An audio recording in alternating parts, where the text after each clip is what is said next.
स्वागत है। आज हम गेट 2009 लीनियर अलजेब्रा के रिमेनिंग क्वेश्चन करेंगे। कल हमने 4 क्वेश्चन कर लिए थे, आज हम 5th क्वेश्चन से स्टार्ट करेंगे। क्वेश्चन स्टार्ट करने से पहले मैं आपको एक इंफॉर्मेशन देना चाहता हूं।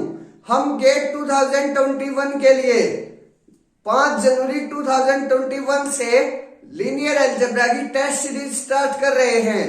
अगर आपको इसके लिए ज्यादा जानकारी चाहिए तो नीचे दिए गए नंबर पर कांटेक्ट करें। अब आते हैं क्वेश्चन पर।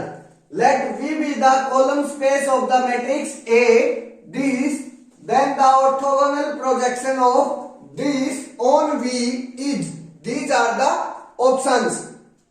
V मेरे पास क्या है? Column space of the matrix this.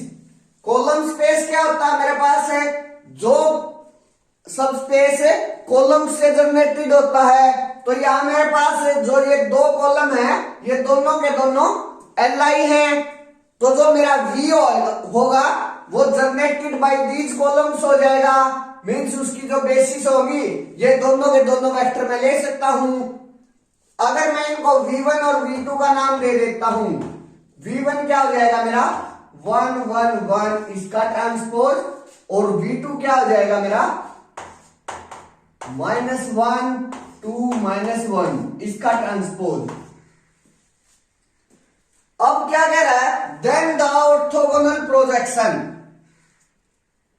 Orthogonal projection के बारे में बात कर रहा है। ऑर्थोगोनल प्रोजेक्शन होता क्या है? ऑर्थोगोनल प्रोजेक्शन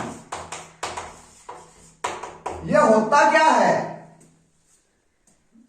मेरे पास V कोई भी वेक्टर स्पेस है और W और W कॉम्प्लीमेंट इसके सब स्पेस हैं। तो V का कोई भी एलिमेंट लेता हूं मैं, एक V का मान लीजिए मैंने स्मॉल v एलिमेंट उठा लिया और उनको इसकी डायरेक्ट सम में एक्सप्रेस कर लिया। डायरेक्ट सम में W और W कॉम्प्लीमेंट के V के हर एलिमेंट को हम डायरेक्ट सम में यूनिकली वे से एक्सप्रेस कर सकते हैं। तो उसको डायरेक्ट सम में एक्सप्रेस कर लिया।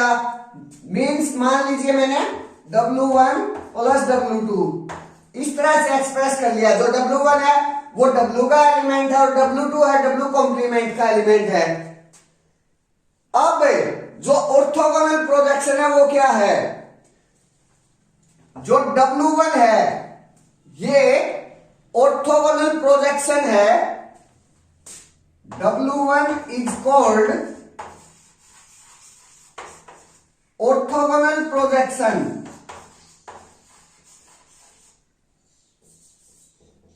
ऑर्थोगोनल प्रोजेक्शन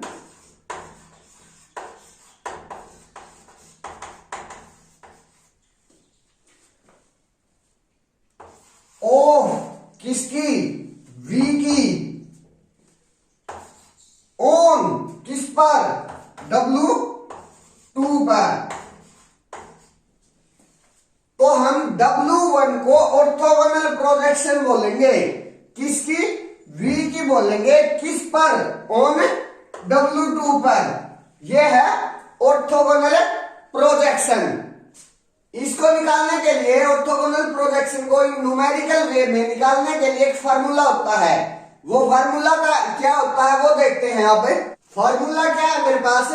पहले हम क्या करते हैं, जिस पर हमें ऑर्थोगोनल प्रोजेक्शन निकालनी है उस सबस्पेस के हम बेसिस ऑर्थोगोनल बेसिस निकालते हैं। तो मैं चेक कर लेता हूं जो मेरे पास कॉलम स्पेस दिया गया है A का, क्या वो अपने आप में ऑर्थोगोनल है? मींस इन दोनों का जो इनर प्रोडक्ट है क्या वो 0 आ रहा है? जब मैं इनर प्रोडक्ट करूंगा 1 into 2 plus 2 और 1 into -1 इक्वल टू 0। मींस इनका जो इनर प्रोडक्ट है मेरे पास वो 0 आ गया। 0 आ गया तो ये मेरे पास ऑर्थोगोनल बेसिस गिवन है। तो फार्मूला क्या होता है? मैंने इसको W माना है तो मेरे पास W की प्रोजेक्शन क्या आएगी? W inner product of W projection of W निकालनी है हमने। ये प्रोजेक्शन ऑफ एल डब्ल्यू इस तरह से डिनोट की जाती है। तो वो क्या आ जाएगी, inner product of W comma किसके साथ, पहले V1 के साथ divide by inner product of V1 comma V1 into V1 plus inner product of W comma V2 divide by inner product of V2 comma V2 into V2। इसी तरह अगर मेरे पास V3 होता तो inner product of W comma V3 divide by inner product of V3 comma V3 into V3 and so on, और वो addition में चलता रहता। मेरे पास ये फॉर्मूला है projection of L over W, means W की मेरे को ऑफ डब्ल्यू की मेरे को किस पर निकालनी है, वी पर। ये जो वेक्टर्स गिवन है इन पर मेरे पास फार्मूला आ गया। अब वैल्यू पुट कर देते हैं, inner product of W comma V1 यहां से निकाल लीजिए। डब्ल्यू मेरा ये है, V1 मेरा ये है, तो मेरे पास इनका इनर प्रोडक्ट क्या आ जाएगा, 0 1 0। फर्स्ट का ट्रांसपोज हो जाएगा और सेकंड एज इट इज हो जाएगा। सेकंड क्या है, 1 1 1। तो मेरे पास 0 into 1 0 0 into 1 plus 1 into 1 plus 0 into 1। यहां से क्या आ गया, इनर प्रोडक्ट 1। इनर प्रोडक्ट आ गया W comma V1 equal to 1। अब इनर प्रोडक्ट निकाल लेते हैं V1 कोमा V1 का। V1 मेरे पास ये है, तो यहां मैं चेंज कर देता हूं इसी में। तो इसका जो इनर प्रोडक्ट होगा वो क्या आ जाएगा मेरे पास, 1 into 1 1 1 into 1 plus 1 plus 1 into 1 1 equal to 3। जो इनर प्रोडक्ट आया V1 कोमा V1 का वो क्या आ गया, 3। अब inner product of W comma V2 निकाल लेते हैं। W क्या है मेरे पास, 0 1 0। W का ट्रांसपोज और V2 एज इट इज, -1 2 -1। तो यहां से जो इनर प्रोडक्ट आएगा वो क्या आ जाएगा, 0 इंटू -1 0 1 इंटू 2 प्लस 2 0 इंटू -1 0। तो यहां से इनर प्रोडक्ट क्या आ गया, 2। Means inner product of W comma V2 क्या आ गया मेरे पास, 2। अब inner product of V2 comma V2 निकाल लेते हैं।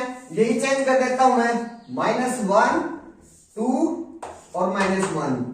जब इसका इनर प्रोडक्ट निकालूंगा तो मेरे पास -1 into -1 1 2 into 2 plus 4 -1 into -1 plus 1 equal to 6 आ जाएगा। तो inner product of V2 comma V2 क्या आ गया मेरे पास, 6 आ गया। अब वैल्यू पुट कर दीजिए। जब मैं वैल्यू पुट करूंगा तो inner product of W comma V1 क्या मेरे पास, 1 divide by inner product of V1 comma V1 क्या है, 3 और इनटू में V1 क्या है मेरे पास, 1 1 1। इसका ट्रांसपोज 1 1 1 इसका transpose plus inner product of W comma V2 2 divide by inner product of V2 comma V2 6 into V2 क्या मेरे पास, -1 2 -1 इसका ट्रांसपोज, -1 2 -1 इसका ट्रांसपोज। ऐड कर दीजिए, यहां से 1/3 आ गया मेरे पास। तो 1/3 माइनस 1/3 1/3 प्लस 2/3 1/3 यहां भी मल्टीप्लाई हो रहा है ना अंदर, और लास्ट में क्या आ गया, 1/3 माइनस 1/3 उसका ट्रांसपोज। ये क्या आ गया, 1/3 माइनस 1/3 0 यहां से 1/3 प्लस 2/3 1, 1/3 माइनस 1/3 0, इसका ट्रांसपोज। ये मेरा क्या आ गया, orthogonal projection of W means 0 1 0 का ट्रांसपोज जो वेक्टर है वो ऑर्थोगोनल प्रोजेक्शन आ गई 0 1 0 की, किस पर, V पर। Means option A is a right answer. Next question एक लिंक क्वेश्चन है, उसकी जो कॉमन स्टेटमेंट है वो क्या है मेरे पास, let T from R cube to R cube be linear transformation defined by this type. उसके बाद क्वेश्चन 6 में the dimension of the range space of T square पूछ रहा है, और 7 में the dimension of the null space of a T cube पूछ रहा है। टी एक लीनियर ट्रांसफॉर्मेशन दी गई है, इसको अगर हम मैट्रिक्स में चेंज कर ले और मैट्रिक्स आएगी उसका स्क्वायर करके रैंक निकाल लेंगे और उसका क्यूब करके उसकी नलिटी निकाल लेंगे, तो वहां से मेरे पास जो range dimension of range space of T square और टी क्यूब आ जाएगा। पहले मैं इसको मैट्रिक्स में चेंज करता हूं। मैट्रिक्स में मेरे पास यहां कोई भी बेसिस नहीं गिवन, तो स्टैंडर्ड बेसिस है, और स्टैंडर्ड बेसिस का मैंने अपनी फर्स्ट वीडियो में बताया था कि अगर स्टैंडर्ड बेसिस गिवन है, गेट की फर्स्ट वीडियो में बता रखा है, अगर स्टैंडर्ड बेसिस गिवन है तो वहां से हम मैट्रिक्स कैसे बना सकते हैं, डायरेक्ट बना सकते हैं। वहां अगर आपने वो वीडियो नहीं देखी है तो एक बार जाकर वो वीडियो जरूर देखें, क्योंकि उसमें आपके लिए बहुत सारी इंफॉर्मेशन है। तो यहां से मैं इसकी मैट्रिक्स बनाऊंगा तो वो क्या आ जाएगी मेरे पास, अगर स्टैंडर्ड बेसिस है तो जो फर्स्ट ट्रिपल है उसके जो कोफिशिएंट है वो as it is first row में आ जाते हैं। तो यहाँ x1 का कोफिशिएंट क्या है मेरे पास 1, x2 का 3 और x3 का 2। सेकंड जो ट्रिपल है उसके जो कोफिशिएंट है वो मेरे पास सेकंड रो में आ जाते हैं। तो यहाँ x1 का 3, x2 का 4 और x3 का 1। सिमिलरली थर्ड ट्रिपल के थर्ड रो में x1 का कोफिशिएंट 2, x2 का कोफिशिएंट 1, x3 का -1। ये मेरे पास T की मैट्रिक्स आ गई, इसको मैं A से डिनोट कर लेता हूं। हमें दिख रहा है ये जो मैट्रिक्स है वो एक सिमेट्रिक मैट्रिक्स है, मीन्स अगर मैं A का ट्रांसपोज निकालूं तो वो किसके बराबर आ रहा है, A के बराबर ही आ रहा है। सिमेट्रिक मैट्रिक्स है, सारी की सारी एंट्रीज रियल हैं। अब एक रिजल्ट होता है, रिजल्ट क्या है, let A be a real symmetric matrix.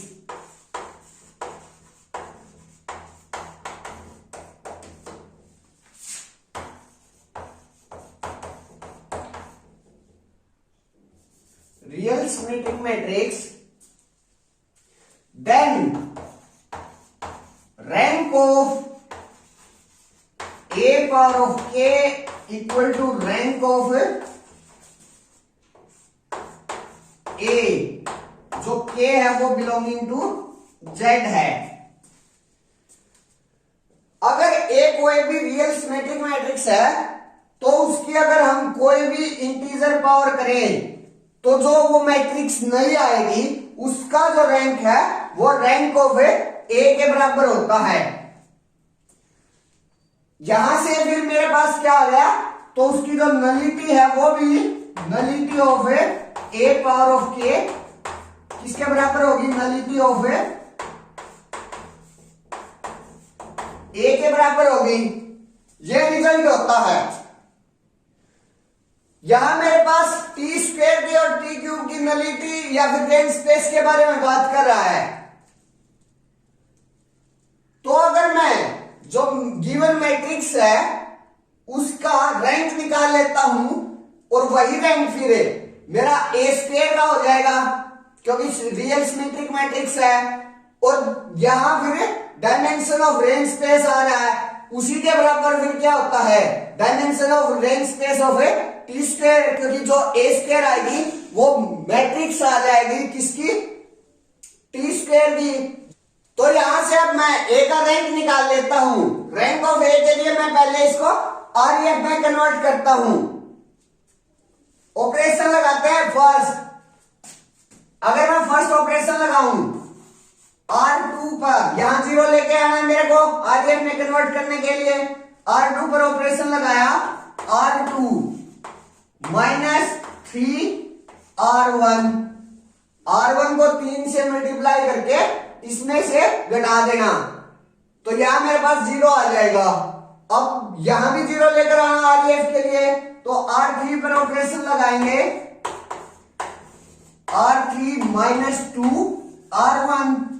तो मेरे पास जो मैट्रिक्स है वो क्या आ जाएगी, फर्स्ट रो पर कोई भी ऑपरेशन नहीं है, 1 3 2 एज इट इज। यहां ऑपरेशन है 0, 3 से मल्टीप्लाई करके 3 into 3 9, 4 minus 9 minus 5, 1 minus 6 minus 5, 2 minus 2 0, 1 minus 3 minus 6 minus 5 minus 1 minus 4 minus 5। तो यहां से अगर मैं R3 पर ऑपरेशन लगा देता हूं, अब मेरे को यहां 0 लेकर आना है, तो R3 पर ऑपरेशन लगाऊं, R3 माइनस R2। तो मेरे पास जो थर्ड रो है वो कंप्लीटली 0 हो जाएगी। मींस तो मेरे पास जो रैंक ऑफ ए आया वो क्या गया, rank of A equal to 2, और नलिटी क्या आ गई, 3 minus 2 equal to 1। Nullity of A क्या आ गई, 1। ये क्या होते हैं, dimension of range space of T और dimension of null space of T. अब मेरे को टी स्क्वायर के बारे में बताना है। टी मेरे पास एक सिमेट्री के लीनियर ट्रांसफॉर्मेशन है, तो जो इसकी डायमेंशन आ जाएगी वही फिर इसकी इंटीजर पावर की डायमेंशन होगी। तो यहां से मेरे पास जो range space of T square आई वो क्या आ गई, 2 आ गई। मींस 6 का सी ऑप्शन करेक्ट हो गया, और 7 का dimension of null space of T cube क्या आ गई मेरे पास, 1 आ गई। 7 का option B is right answer. Thank you.